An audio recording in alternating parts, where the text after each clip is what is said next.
This video is being made in January of 2014, and the book we're looking at is the first book that came out of my writing about football cards. It's called Collecting Football Cards, A Complete Guide with Prices, published in 1995 by Chilton Books, but it was March of 1994 when I got a phone call. I'd been circulating the manuscript for some time.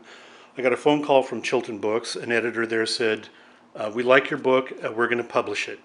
And so here it is. This is in fact the first copy that I received in August of 1995, and you can see that the articles that I had previously written are reconstituted somewhat, changed where I'd made some small errors, and updated to cover the time that this book came out. It also included a price guide. These prices are all woefully out of date at this point, and some of the key football cards that were available to the hobby. So I felt really good about this. The key thing about the book, however, was the revelation of the identity of the long anonymous, here's his picture on the cover, football card of a man by the name of John Dunlop. He appeared in an 1894 tobacco set issued by the P.H. Mayo Company, the Mayo 302 set, and for 100 years his identity was not known, but I discovered it in April of 1993 and revealed it in this book here. The book itself then brought me to the attention of a collector in Buffalo, New York by the name of Carl Lamendola, who contacted me about the card and said that he was in the business of trying to get a hold of one of the copies and wanted to work with me on a piece about his search. So Carl Lamendola and I talked for a while about how best to present this material in another form to the hobby besides the book, and we settled on doing an article about his search for the card and the identity of the player on the card, and submitting the article to a publication called Sports Collectors Digest. And this appeared in August of 1996, August 30th, 1996, and here's a copy of that article right here. Anonymous no longer. Hobbyists put a name to centuries-old anonymous football card.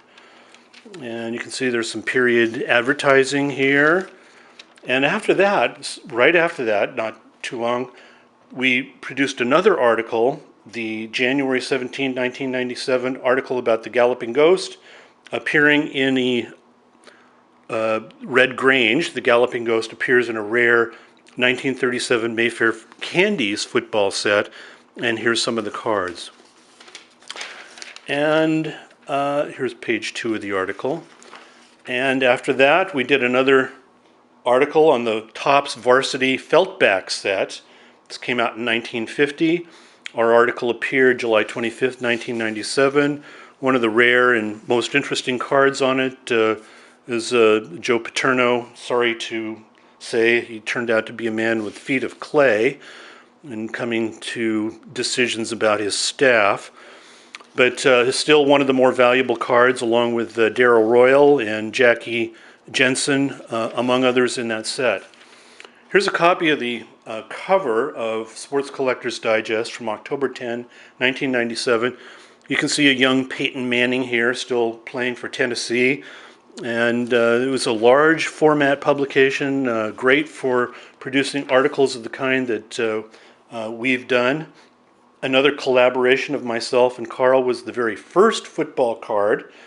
And we go through some of the candidates for the first football card before settling on this one right here, which is the Harry Beecher card. He was a Yale player from the 1880s and a grandnephew of Harriet Beecher Stowe, who wrote Uncle Tom's Cabin. It came in an album, and here's a copy of the album page. So you'd get your card and you'd paste it into the album page here. My book was still selling at this point. This brings us up to 1998. Krause Publications had purchased the book and the sports materials from Chilton at that point, and was selling my book in Sports Collectors Digest. Then in April 1998, we did another piece on Red Grange. Rare pre-World War II Red Grange cards were not well known. There are some others that we brought to life, some obscure ones. Here's Red Grange with Marion Davies in a movie called 1 Minute to Play, and some of his other rare cards. Here's my book, still selling in 1998.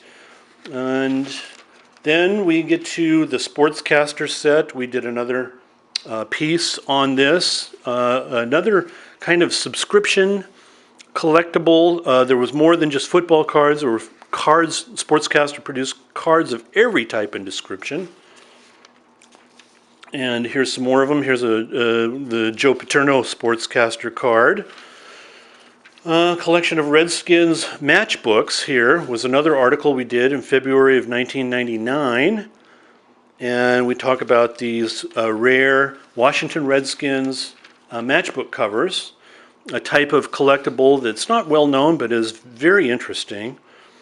And here's our breakfast cereal cards, where we talk about Wheaties particularly, but also Post, and some others. Kellogg's did a stamp set, rare football collectibles from before even World War II.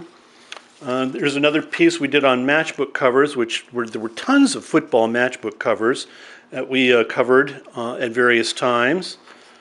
And here's the second page of that.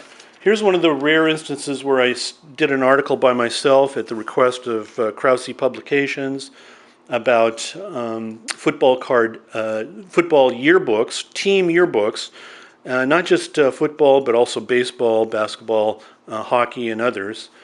And so this is a mic-only article.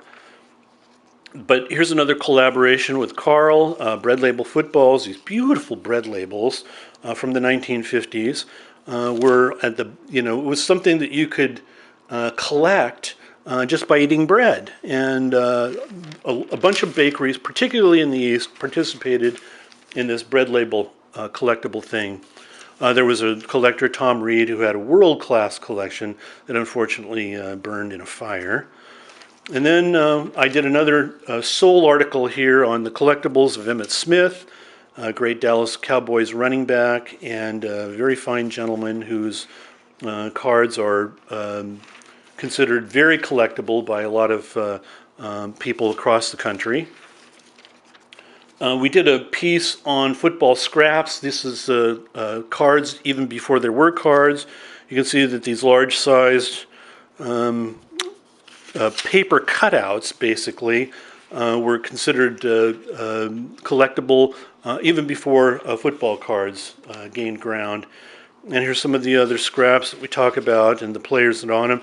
Here's Walter Camp, who is largely credited with inventing American football in the form that it presently exists, a real pioneer of the sport, and person who really knew how to make a game into a game.